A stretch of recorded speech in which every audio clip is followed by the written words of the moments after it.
All right, here we are going live. Chuck Holton here, coming to you from Panama. And, we've got a lot to talk about right now because it seems like all of the ceasefires have just broken down. We saw last night Israel went back into Gaza with more than 40 strikes against Hamas targets. We saw the United States going hard against the Houthis in Yemen. We saw Israel striking in Lebanon and striking in Syria. And so all of those put together mean a very, very busy day for news, especially if you're a war correspondent. So that's me. I am coming to you from my studio in Panama, like I said, and we're going to be talking about the phone call that President Trump just had with Vladimir Putin about a potential ceasefire in Ukraine and why that's not going to happen. And so then we're going to go through this point by point and show you exactly what the history is behind these ceasefires and why ceasefires really are not a good way to end a conflict. That's going to be my final point today. Ceasefires are just not a good way to end a conflict. You end a conflict by winning the conflict. And this idea that we can get these two reasonable parties to come to the table and sit down and just talk like normal, rational human beings, it's not likely to happen because in both cases, one of the parties, one of the belligerents in the conflict, is not a reasonable, rational party with which to deal. If they were, you wouldn't have had a war to begin with. Because normal, rational, reasonable people and countries don't, I don't know, break down the fence between you and your neighbor, flood in there with 3,500 screaming hordes of angry Palestinians and rape, murder, and pillage to your heart's content for a couple of days. Reasonable, rational people also don't build up 250,000 troops on your border and then send them in without even telling them they're going to combat to try to take over your neighbor's entire country for absolutely false reasons. And there were real reasons for going in there that Russia went into Ukraine, but they were not reasonable, rational, or moral in any way, shape, or form. So we're going to talk about that as well. Before I do that, folks, I want to let you know over at chuckholton.com, we are putting up a written transcript of, not a transcript, but a summary of these lives every day so that if you want to get whatever points I made, you don't have to remember them or write them down. You can go over there and you can get them on chuckholton.com and send them to your friends and share them out that way. Also, I am trying to do a shorter version of this live that I will put up later on today for those of you that don't have an hour to listen to all of my comments about about both of these conflicts that we're talking about here in Israel and in Ukraine. Now, so I highly recommend you go to chuckholton.com. Make sure that you also hit the like button, folks. Don't forget, it really tells YouTube, hey, show this video to more people in their feed so that more people will come and watch the lives. And that's a big deal. It's one way that you can help to grow this channel and to get the word out to more people. So it's simple, doesn't cost anything. Just while I'm talking, go over there and hit that live button. I'm sorry, hit the subscribe button and hit the like button on there. And that will, again, make the algorithm show this video to more people. Okay, so let's get into it now. First of all, let's start with the phone call that took place between Trump and Putin. Now, if you've noticed, the Ukrainians have essentially been left out of these negotiations in many ways. And I'm going to start by saying what I think is a good thing that President Trump did, and then I'm going to have a few criticisms as well. But obviously, trying to bring the belligerent parties to the table to get them to come up with an agreement to stop the fighting is a good thing. President Trump has been pushing very hard on all of the fronts in terms of conflicts around the world to try to get people to the table and get them talking. That is certainly what diplomats would do, and that's very diplomatic of President Trump. In the case of Israel, he has completely thrown his weight behind Israel and has let Hamas know it'd be a really good idea for you to come to the table and talk about a ceasefire, let those hostages go. And this kind of goes along with what President Reagan used to say, with like, we don't negotiate with terrorists. So he's kind of saying, look, we think that you guys should sit down and figure out a way to stop this conflict. However, we're 100% behind Israel in this. And if Israel needs to go to war to finish this fight, then we're going to supply them with everything they need. We're going to help them out. We're going to stand with Israel in this conflict. And that's the right thing to do. There are something like 57 hostages still being held in Gaza. They believe about 24 of them, more or less, might still be alive. And it's a very, difficult choice to make. But if you take that hard stand that we're not going to negotiate with terrorists, so as long as Hamas is holding those terrorists, then there will be no more negotiations. And it's time for us to resume airstrikes and strikes into Gaza. I believe that's the right thing for them to do. President Trump trying to get any kind of ceasefire, 30-day ceasefire in Ukraine. That's a good thing, except here's the problem I have there. President Trump has been making preemptive concessions to Russia in order to try to get Russia to even come to the table. And when he called President Putin today, Putin left Trump on hold.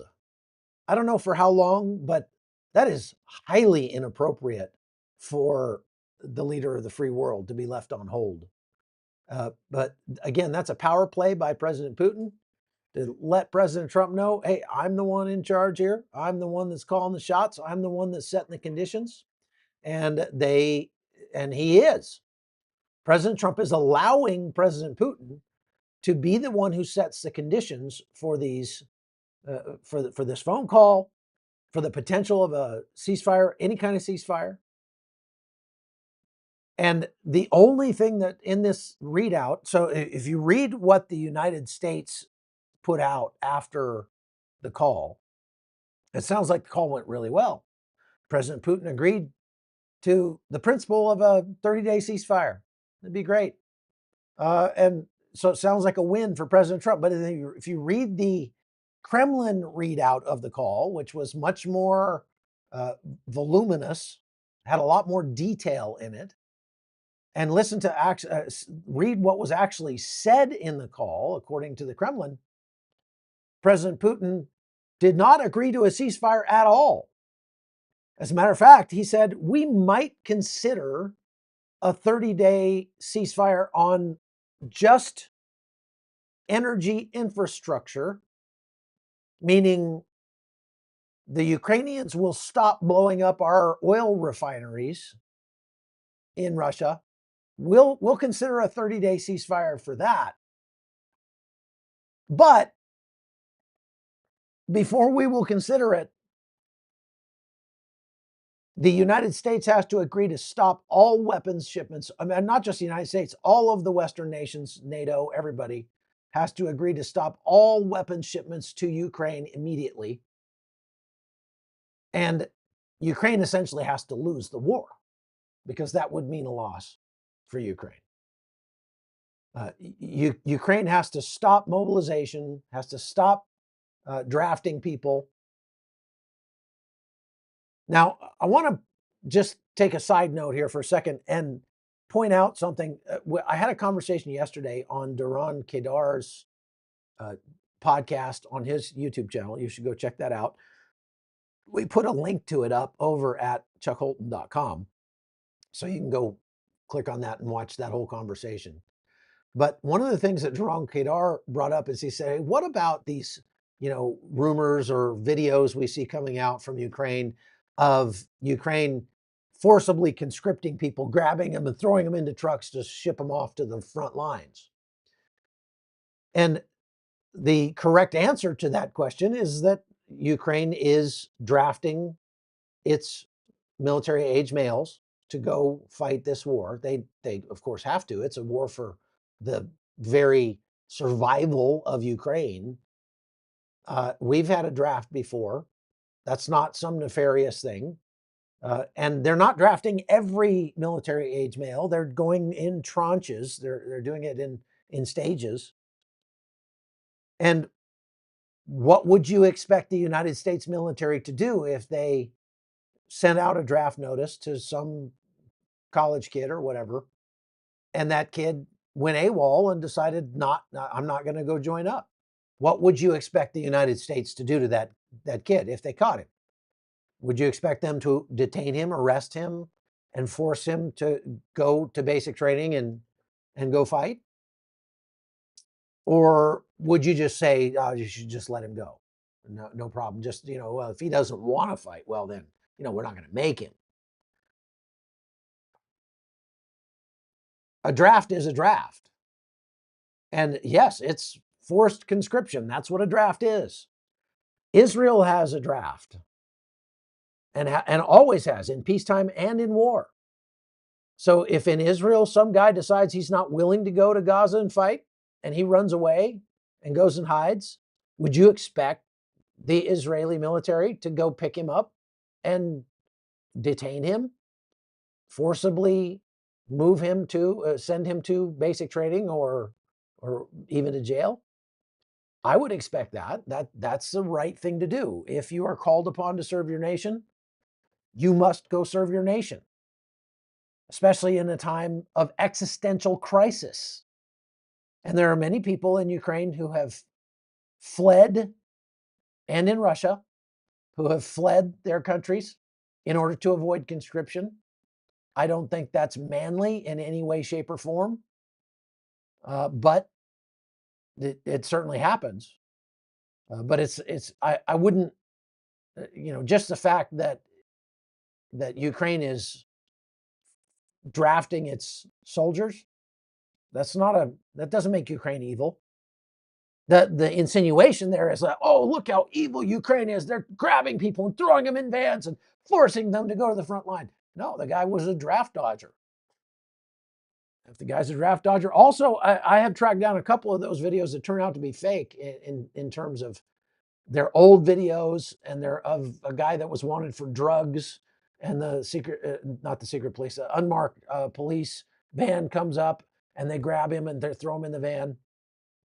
And they're just from like 2007, and they are resurrecting those videos and putting them out as if they're happening right now. So you can't believe everything you see online.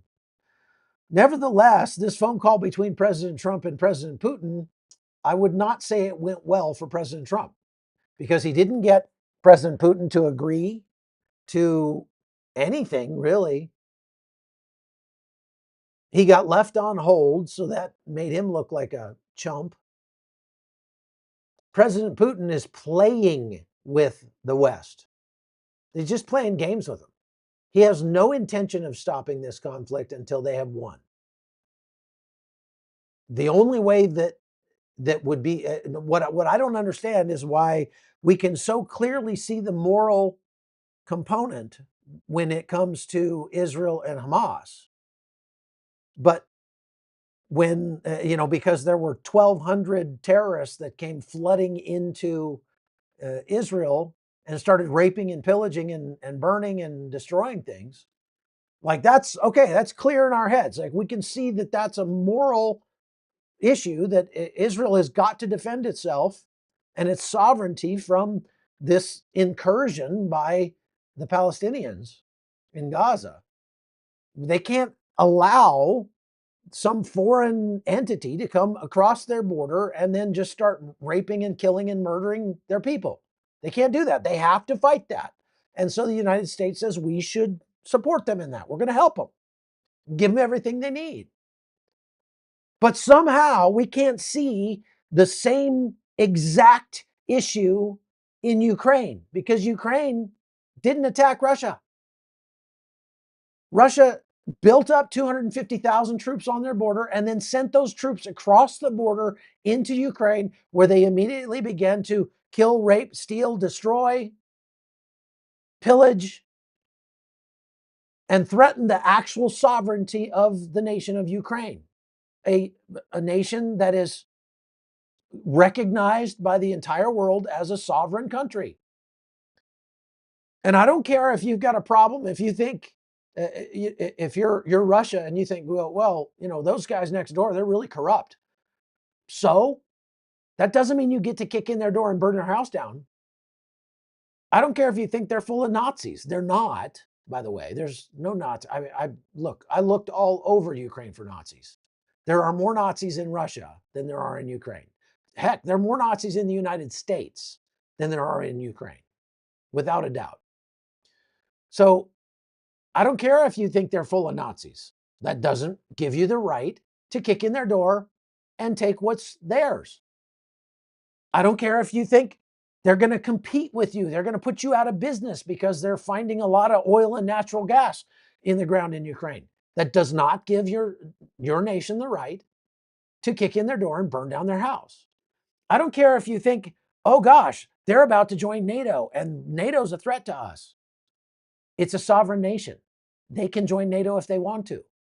You don't have the right to force your neighbor not to freely associate with whoever he wants to associate with.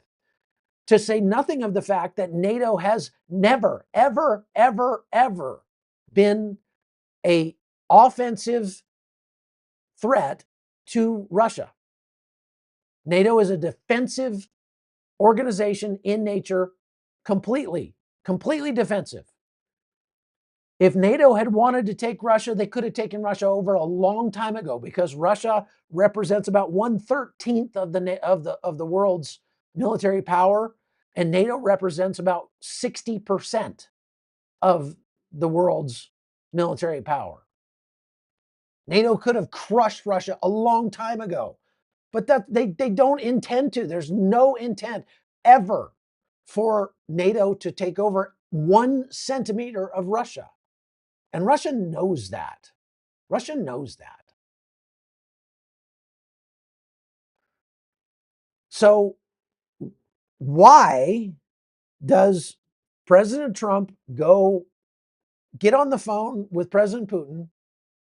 Well, I'm assuming that he has very good intentions. He really would like to see the killing stop in Ukraine. And kudos to him for that. Everybody wants to see the killing stop in Ukraine except for Russia, because if Russia wanted to see the killing stop in Ukraine, they could stop killing people in Ukraine right now and the war would be over. That'd be it. If Ukraine stops fighting in Ukraine, Ukraine will be over, and that'll be it for Ukraine. So it's a little bit one-sided there. So if President Trump calls President Putin, Putin says no, ceasefire no. Okay, well, what about a partial, sort of, kind of ceasefire where we get Ukraine to stop blowing up your oil refineries all over Russia, and in exchange you agree not to blow up Ukraine's energy infrastructure either? And Putin's like, that's something we might be able to talk about, because that is one place where Ukraine is absolutely hammering Russia right now. Every day they are blowing up oil and gas infrastructure inside Russia, and they are tremendously hurting Russian oil productivity, energy productivity by doing so. So that's one thing Russia would really like to see stop immediately. But they're not willing to stop killing Ukrainian civilians for that.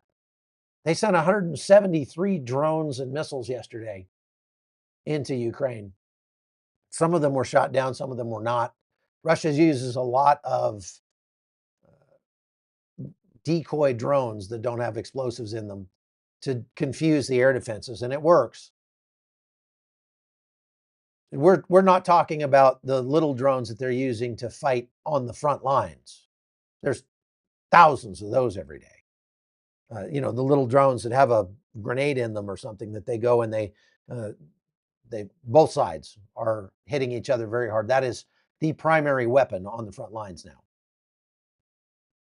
That's not what I'm talking about. I'm talking about large Shahed 136 drones that have 39 kilograms of explosives in the nose cone, can take out a good portion of an apartment building. And they're not firing them at military targets. They're just firing them at Ukraine and cities in Ukraine. And so those many of them are being shot down. They had, I don't know if they had anybody killed in last night's raid, maybe one or two people. But every night, Russia has been doing this. They're just sending more and more and more of these every night, missiles and drones and bombs. And they're not willing to stop that. Like, they don't care that much about this, about stopping the violence, to stop, to agree to even 30 days. And Russia is knowingly making conditions, setting red lines in these negotiations that they absolutely know the West cannot agree to. I mean, it's like saying, we're haggling over a car or something, and you're saying, yeah, all right, I'll accept your price for that car if you give me your daughter, something like that. I mean, you're like, what? That's not even anywhere near the realm of possibility for us to agree on this transaction. So as it turns out, President Trump's transactional approach really is not working too well for Russia. The correct approach here, of course, would be the same approach that President Trump is taking, rightly so, in Israel. And that is to say, from a moral standpoint, Russia is in the wrong, and we're going to give Ukraine anything and everything they need to finish this war in such a way that Russia will never, ever, ever think to do this again. Why? Well, because ceasefires really haven't gone too well between Russia and Ukraine. If you go back just in the recent past, between Russia and Ukraine, there was the Minsk protocols in 2014, immediate ceasefire, decentralization of power, withdrawal of Russian fighters, military equipment, international monitoring, all that immediately broken by Russia. Collapsed within days. 2015, the Minsk II agreement, same thing. Immediate and full ceasefire. Withdrawal of heavy weapons from the front line, release of prisoners of war, restoration of Ukrainian control over the border with Russia, immediately violated by Russia. 2016, they had a harvest ceasefire. That one was immediately broken by Russia. Easter ceasefire, just for Easter. Let's just have an Easter ceasefire, April 2016. No, Russia immediately oh, sure, we'll have a ceasefire. And then they just keep fighting. They had a school year ceasefire they agreed to that year. Hey, let's stop shooting at each other while school is in. Nope, that didn't work. Christmas Day ceasefire. That didn't work. All of that in 2016. All of them violated by Russia immediately after implementation. 2017, they had a back to school ceasefire that was broken by Russia. 2019, this is when Zelensky first took power. They negotiated something called the Steinmeier Formula ceasefire. It was Zelensky's attempt at peace with Russia and involved France and Germany as mediators. The new ceasefire was declared in July of that year, and there were some forces that were withdrawn So they really did reduce hostilities quite a bit, but Russia broke the ceasefire again in 2020. So on 2020, they had a nationwide ceasefire agreement. It led to that was probably the most effective ceasefire that they've had in their history. And it lasted for almost 2 years. But of course, February 2022, Russian invasion, so a year and a half, I guess. So, but what that 2020 ceasefire did was it gave Russia the ability to start building up forces on the border. And then in 2022, they launched their full-scale invasion. If you're getting the idea here that Russia just really doesn't want to stop shooting at Ukraine, that they have no interest in a ceasefire whatsoever, you'd be right. They don't. And the only way to end this conflict with a just conclusion, I mean, there's 2 ways to end the conflict. You can let Ukraine lose, or you can make Russia lose. That's really the only 2 ways this is going to end. If Ukraine loses, then you're condemning 30-something million people to abject oppression for forever. And you are likely going to see conflict between Russia and Poland next, or Russia and Belarus. There's a very, very good chance that Russia may invade Belarus in the next 6 months, within 6 months.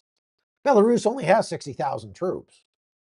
So it would be a very good, very easy win for Russia. The crazy thing is, Belarus is an ally of Russia, but taking a page out of President Trump's handbook, apparently, and attacking its its allies, Russia is seriously considering taking over Belarus.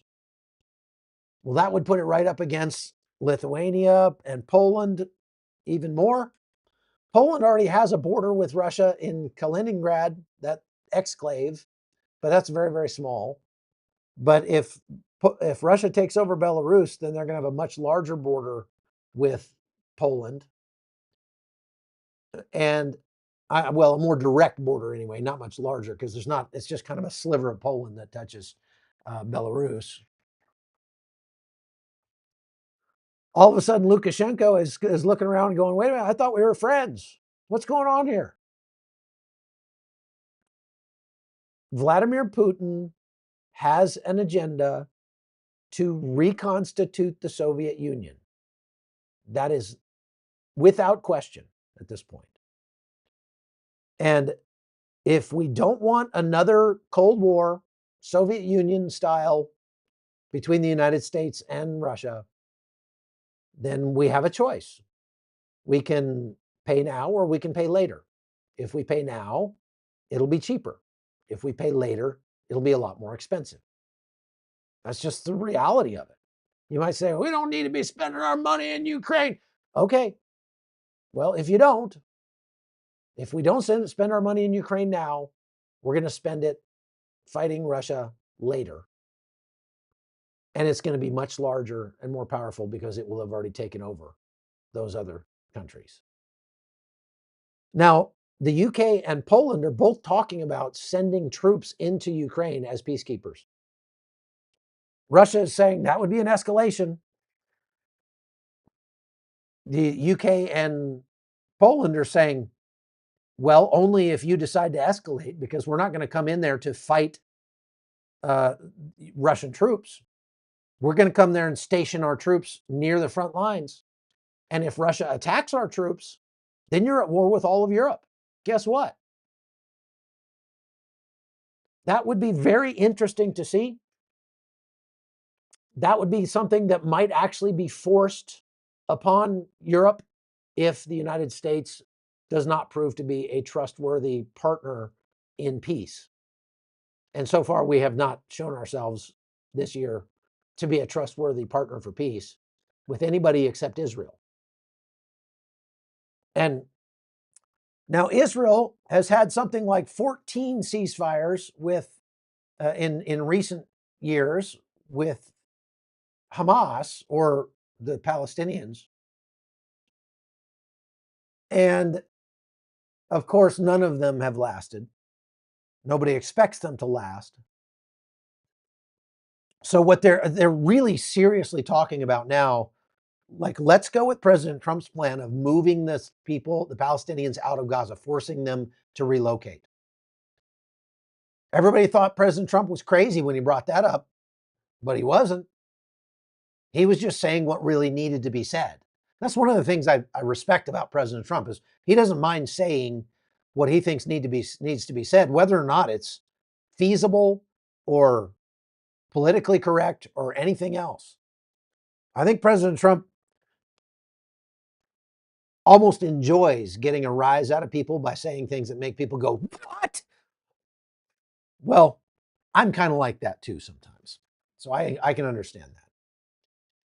And I think that President Trump uh, making that claim, we just need the Palestinians to move out so that we can clear and rebuild Gaza, is actually the most reasonable long-term solution for this conflict. Now, there is the problem of what to do with Judea, Samaria, and the West Bank areas of the Judea, Samaria, and Hebron. That's still an issue because President Trump did not talk about moving the approximately 3 million Palestinians that are over there out of those areas and sending them to wherever they're sending the rest of the Palestinians. They're just talking about clearing out Gaza completely. The world, all these globalists and reasonable people around the globe are saying that's not a reasonable solution. That's ethnic cleansing. Well, here's the thing. Ethnic cleansing is a terrible thing, but there are times throughout history when ethnic cleansing has turned out to be the actual solution, the long-term solution for big, intractable conflicts. Case in point, in the 1930s, there was a trade between Turkey and Greece. They said all the Greeks that live in Turkey are moving back to Turkey, and all the Turks that live in Greece are moving back to Turkey, Greece, Turkey, whatever. You get what I'm saying. And they forcibly relocated hundreds of thousands of people from their homes where they'd been born and grown up and sent them back to their countries of their ancestry. And that did bring a lasting peace between Greece and Turkey, more or less. In some places around the world, that might be the only actual long-term solution because some fish just don't swim together in the same aquarium. They just don't. Now, it's a terrible thought to have to uproot people from where they were born, everything they know, and send them somewhere else. Although if you have seen pictures of Gaza lately, if I was there, I'd be like, where does the line start for that? I'll be first. I'll get in line. Send me to Syria. Syria is better than Gaza. Send me to Somalia. I don't know if Somalia is better than Gaza, but it can't be a whole lot worse. They're talking about sending the people in Gaza to Syria or Somalia. There's other places that have been floated. China has almost 1 billion empty apartments, I understand. They could easily make a whole city of Palestinians in China. And that might not be a bad idea because, it's not ever going to happen. China wouldn't agree to it. But if you could get them to agree to it, China is not going to put up with any shenanigans out of those people. Here's free apartments, free city. It's all pre-built, ready to go. Here you go, rent free. Go ahead, live there. Yeah. Well, that's one of those questions like, well, if what would frogs carry in their pockets if they had pockets? Because it's a fun thought experiment, but frogs don't have pockets, and China's not going to allow a couple of million Palestinians to come live in China. Very, very, very unlikely there. Now, it wouldn't be a bad idea, but they're not going to allow it. So, meanwhile, the breaking of the ceasefire in Gaza was part and parcel with the United States going after the Houthis in Yemen. So they have been, the U.S. has been striking very hard at Yemen over the last 3 days. They've been hammering the Houthi leadership. They hit the presidential palace, which I would imagine is not what you're thinking if you think of the word palace, but the word palace in relation to Yemen is, you know, not all that exciting. Folks, we got 2,500 people online. Please go hit that like button while you're watching. And again, I'll be putting a shortened version of this up here on YouTube later on this afternoon if you're not able to watch the entire thing. And we'll be putting up a written summary with all the high points of everything that I talked about here over at chuckholton.com. Also today, I am just finishing up the final touches on my next documentary, which is going to be very different from all the documentaries I've ever done in the past. This will be my 66th documentary, but this one is going to be quite a bit more artistic and very, very interesting, I think. It's fairly short, but I think you're going to like it a whole lot. And it'll be available for our supporters over at chuckholton.com very soon. So you're going to want to go over to chuckholton.com and become a supporter over there. Also, if you are interested, I think we had a cancellation for our trip to Armenia coming up in June. If you're a last minute traveler and you want to go to Armenia with us for 11 days, it's an amazing, absolutely amazing tour. Everybody that's been on that tour says that it's a trip of a lifetime. And you might go, Armenia? I never heard of Armenia. Well, have you ever heard of Switzerland or Narnia or Lord of the Rings? Like the Shire. If you combine those three things, you get Armenia with history like they have in Israel and other places across the Middle East, food like they have in Greece or the Mediterranean.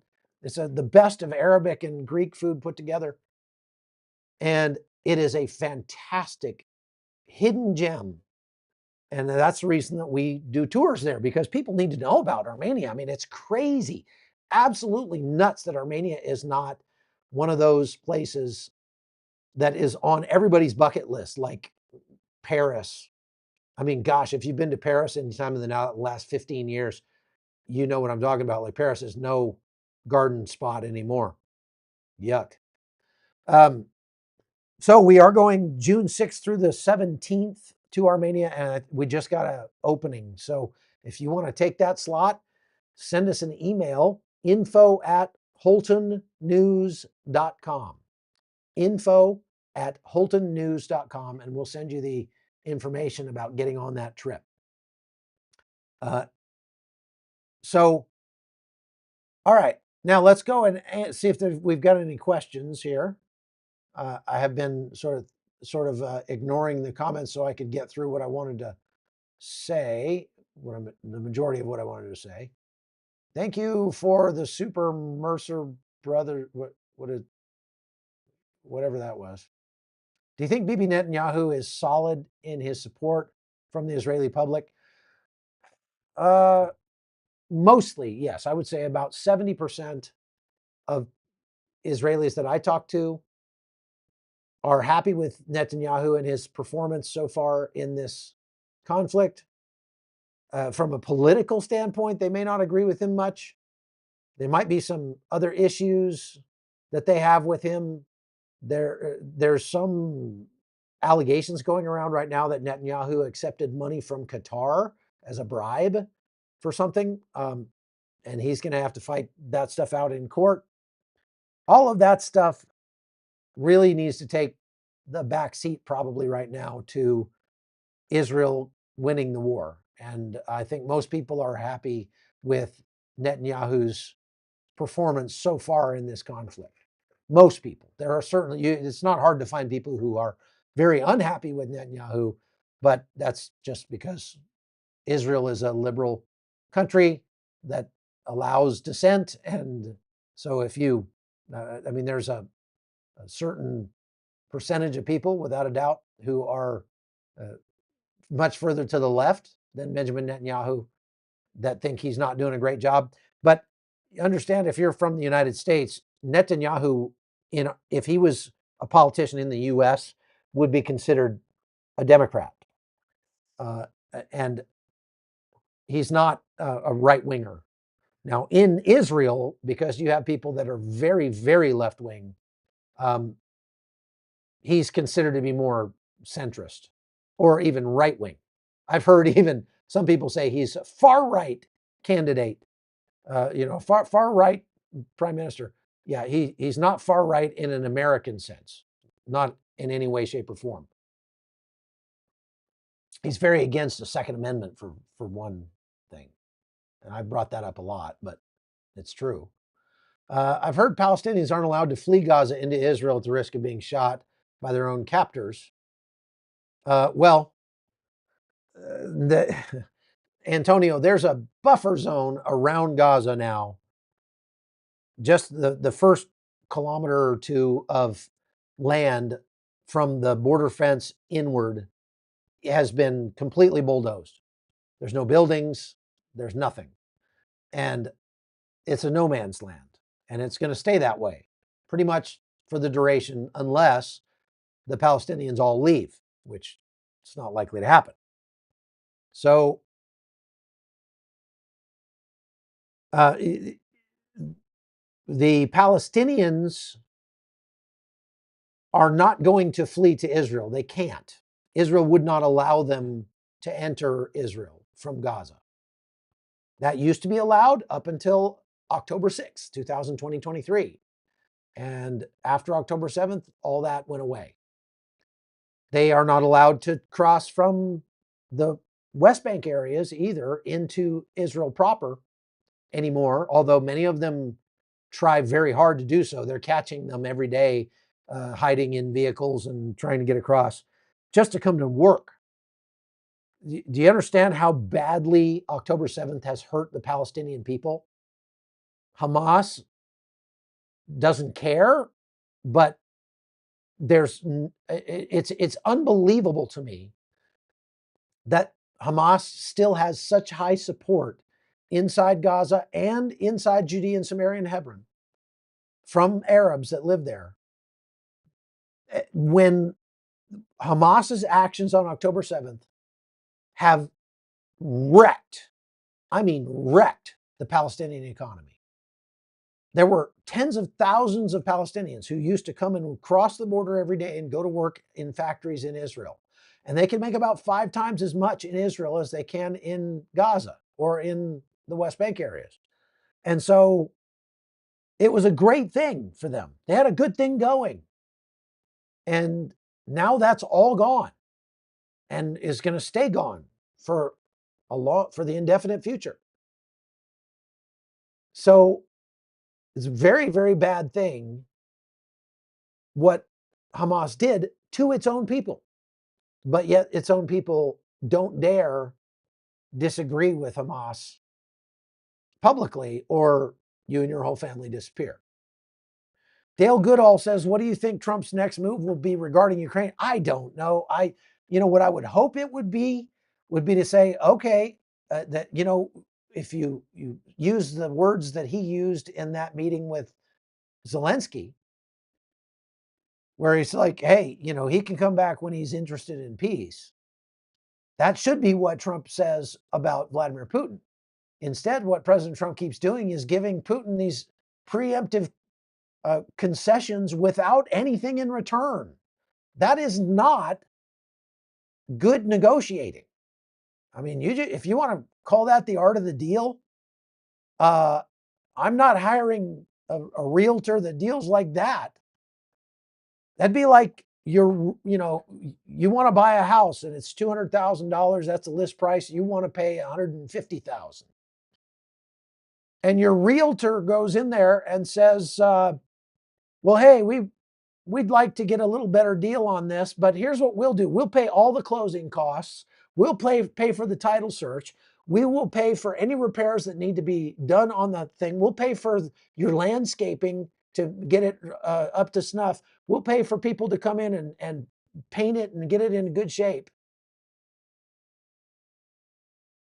You'd be like, whoa, whoa, whoa, whoa, whoa. We're trying to get a better deal on this, not a worse deal. I mean, if you'd fire that realtor in a heartbeat. But that's what President Trump has been doing. He's been giving preemptive concessions to Vladimir Putin. Now, I've said this before, and I'm trying to be as fair as possible about this. So I'm not just bashing Trump all the time, but if he does something I think is stupid, then I ought to be able to say I think it's stupid. And so should you.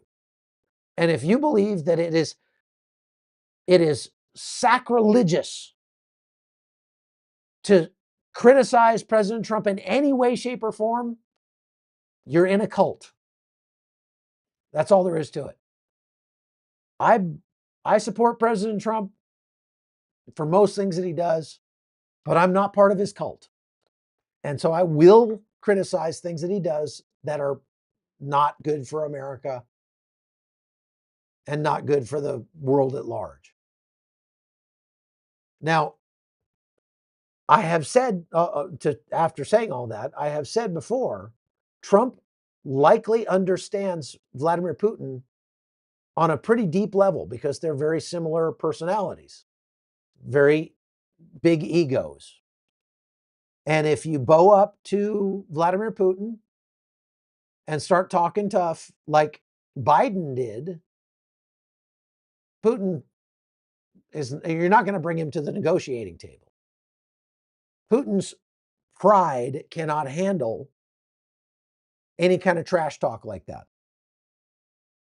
And if you're not willing to back it up with like actual punitive measures against Russia, then you shouldn't be talking like that anyway. So what we saw from President Biden was he'd get out there and say, don't. And he'd make that face, that's his tough guy face. And then Putin would go like, and he'd just do it anyway. And then there were no consequences. President Biden is like a chihuahua.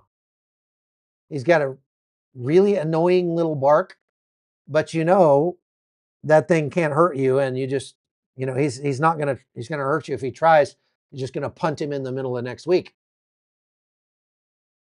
That was how Biden came across to Putin.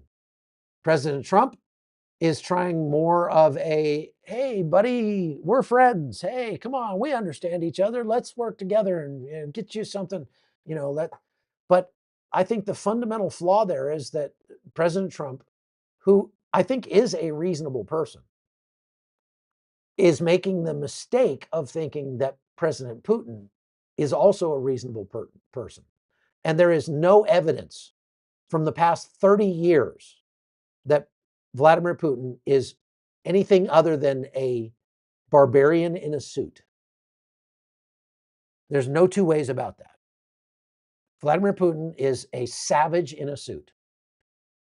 And if you're dealing with barbarians, there's only one language they understand. That's the language of force. And the force doesn't have to take military form. President Trump could do a lot to absolutely crush Russia's economy. I've talked about that before.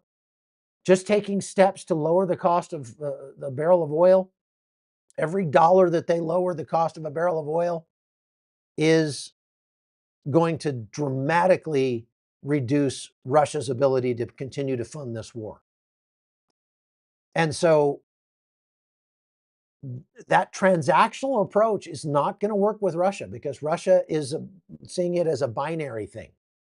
Either we win, they lose. That's their only option. We win, they lose. And if they're at a binary, there has to be somebody who wins and somebody who loses, and you approach them with a transactional approach, well, what if we give you a carrot? What if we, no, it's not going to work. Not going to work with President Putin. So, all right, let's see if there's any other questions here.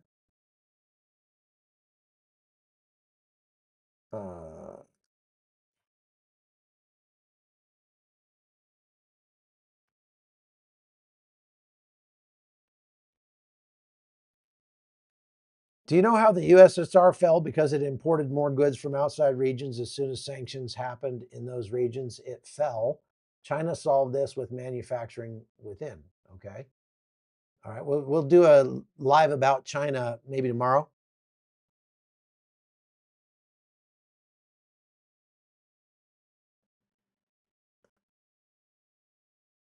I'm looking back here to see if there's any other. Trump also can't keep saying all hell will break out. Trump, however, doesn't very effective and making him seem weak until the surprise comes, like the Houthis. Yeah, I mean, he's got to. President Trump has got to actually unleash hell at some point. And we're not exactly there yet. The sorties that we are doing against the Houthis are hurting the Houthis, sure. But we don't have the Houthis begging for us to stop yet. And as I keep saying, that is the definition of winning, when your enemy begs you to stop. Now, I have to give credit where credit is due, and I have to say that since we've started hitting the Houthis, so far, we've not seen the Houthis firing any more rockets and missiles. We're keeping them pretty busy, I would say, right now. But it's unlikely that they are going to stop unless we ratchet it up significantly and make it the force that we're using against the Houthis even greater, or more importantly, start using force against Iran. So I think it is likely that you will see the United States striking Iran unless the Houthis completely stop what they're doing. Now, Iran may actually be sending the Houthis the message like, hey, back off a little bit. Don't shoot anymore for now, because we don't want them to hit us. Because I think the Iranians believe Trump when he says that he will attack Iran. Now, Martha is asking, what will it take for Ukraine to win? What it will take is for Russia to economically be unable to sustain the combat operations anymore. We've already seen them dramatically reduce the number of artillery shells that they're firing. That means that they're running low on artillery shells. We have seen them dramatically curtail the amount of tanks and trucks that Russia is using in Ukraine, because they just get wasted by Ukrainian drones. Russia is ramping up the drone fight. And do you understand that all of the missiles and drones that Russia has visited on Ukraine, in terms of their long range stuff, since the beginning of the war, has not moved the needle one iota to making Ukraine ready to stop fighting? All they're doing is killing civilians, and they're strengthening Ukraine's resolve to keep fighting. Russia, at the rate that they're going, they still have not taken all of Donetsk and Luhansk provinces. If you average out the territorial gains that Russia has made and make it, take the total territorial gains they've made throughout the war and average it out on a daily basis. They say that it's about half the speed of a common garden slug that they're moving. And it's costing them about 100 dead Russians for every square kilometer of land that they take inside Ukraine. At that rate, Russia would lose millions and millions of their people if they were to try to take the entire country. And even if they did take the entire country, they would have a hot insurgency on their hands forever. The Ukrainians would not roll over and gladly become Russian, and they will not, ever. I think the best thing that President Trump could do would be to just say, look, President Putin, I am telling you right now, I will not allow NATO to attack Russia, ever. The United States will not agree to any offensive action against Russia on Russian territory. NATO is defensive in nature, and we are not going to threaten Russia in any way, shape, or form militarily, ever.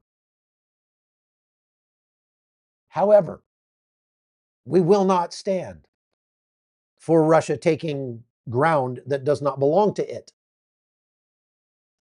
And if it's not within the internationally recognized boundaries of Russia, get your troops out of there immediately.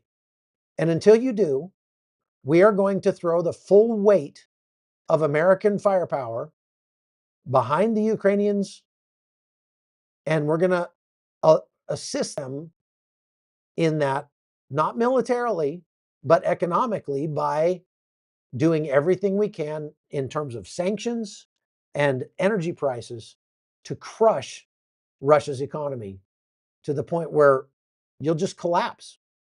So if you want to see this thing go on for several more years until you yourselves cannot sustain combat operations any longer, well, bring it. But it would be much smarter of you to back off and agree to stop fighting. Get your troops out of Ukraine. That would be the right thing to do. And then back it up. But that's not likely to happen. Teresa Morton says Russia agreed not to fire on energy stations. No, so here's what no, that's not exactly what happened. In this phone call between President Trump and President Putin, Putin agreed in principle to a potential 30-day cessation of attacks against energy infrastructure. And he did not do that because he's willing to stop shooting at infrastructure in Ukraine. That particular facet of the deal, if there ever will be a deal, which there won't, but that is only positive really for Russia, because here's what Ukraine has done over the last couple of years. Ukraine has moved to a distributed power generation system. They're putting up small generation stations all around Ukraine. They're networking them all together like a computer network. And so instead of having these giant thermal power plants that can get, they're big targets and they have all been hit by Russian missiles, they've now moved to very small distributed and networked power stations all around Ukraine. I have a map of them. I can't show it to you. But so Russia's not going to be able to knock out Ukraine's energy infrastructure. But Ukraine is in the act of knocking out Russia's energy infrastructure as we speak, daily. They are flying large drones about the size of a Cessna, deep, deep, deep into Russia and striking all of their energy infrastructure. And so Russia is losing a lot more in terms of their capacity to create power and energy than Ukraine is at this point. Okay, Mama Rissa says Jessica Moore has asked a question a lot. I wish I could make it so you guys could pin those, because I would answer it, but I'm missing them. So I'm gonna have to scroll back up here. Mama Rissa, if you could just reproduce her question, then I'll see it. If you could just rewrite her question, Mama Rissa, then I'll see it. In the meantime, Wawai Amila says, when has NATO ever attacked Russia to any significant degree? Exactly never. NATO is a defensive organization at its core, and it is not a threat to Russia or to Russian sovereignty at all.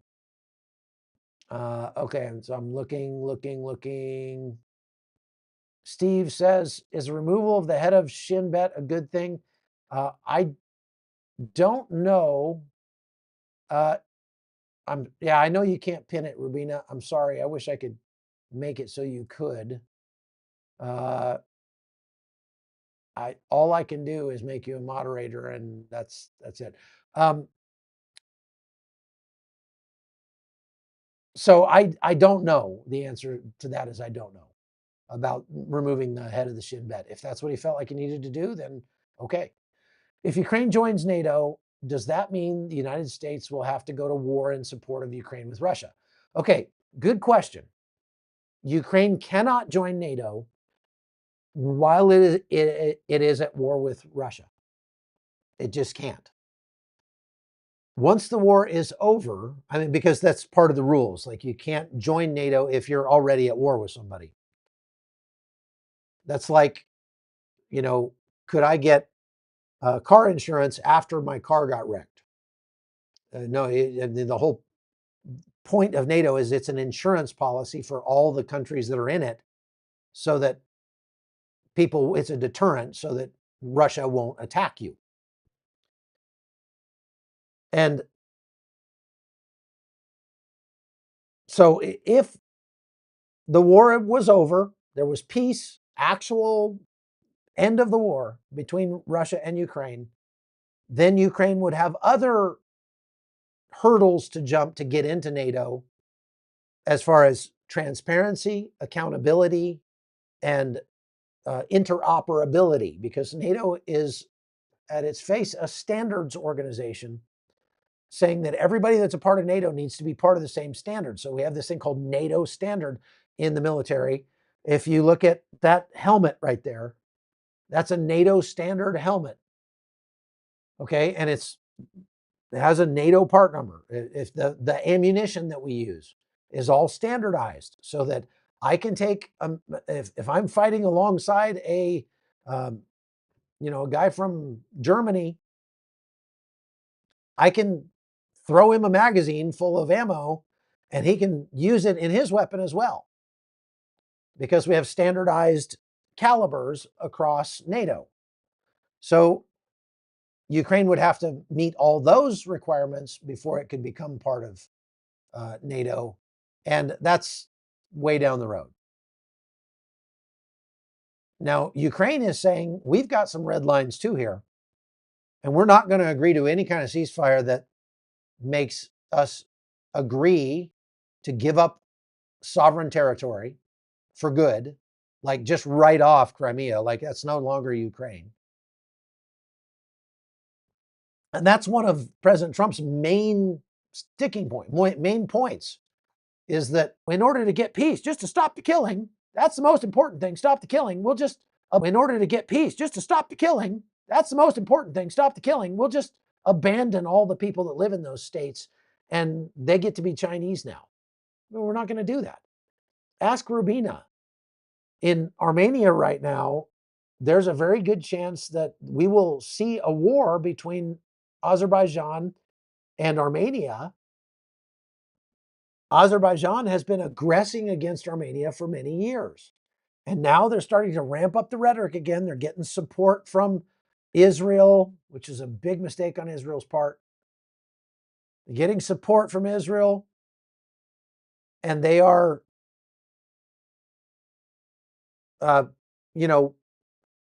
pushing to take over Armenia completely. So if you're going to go visit Armenia, this year's the time to go. Like, you might not have a chance after that. I don't know. Let's hope not. If Ukraine is in NATO, Mark asks, NATO could hold exercises in North Ukraine, which means Russia would probably have to line up also. Would be interesting for sure. Well, NATO has been holding exercises in Ukraine with Ukrainians, even before the war started. There were NATO troops, in Ukraine. Ukraine has been an ally of the United States for a long time. Just because they're not part of NATO doesn't change that.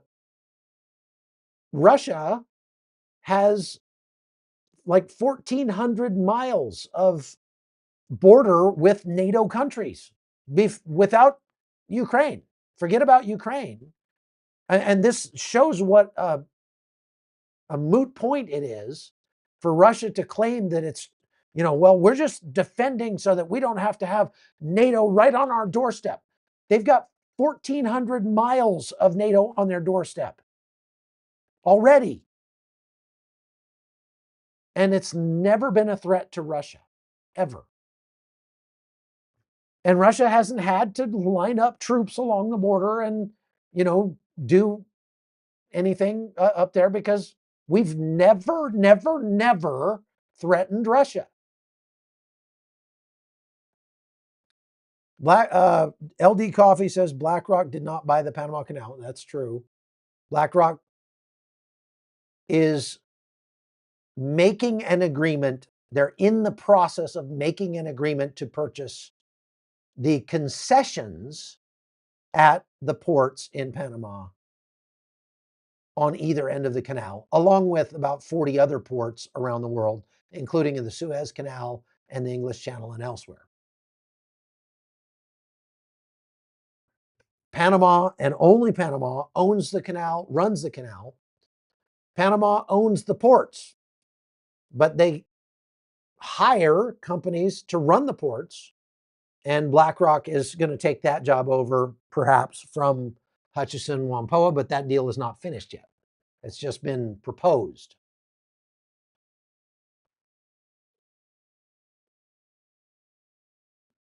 Yeah, okay, LD Coffee, you already put that in there multiple times. Yep, okay. All right, question. Would Special Forces boots on the ground to take out Iran's nuclear capabilities? It's not out of the realm of possibility. We have done missions into Iran before. They didn't go well for us. That was under the Carter administration. But it certainly is possible that we could use U.S. Special Operations troops to go in and take out their nuclear capabilities. But it's also possible we could just drop a giant bomb on them and collapse those things completely.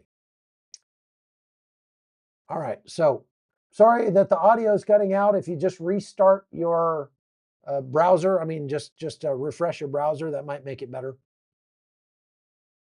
Yeah, I'm sorry about that. Sometimes the Starlink gets a little wonky.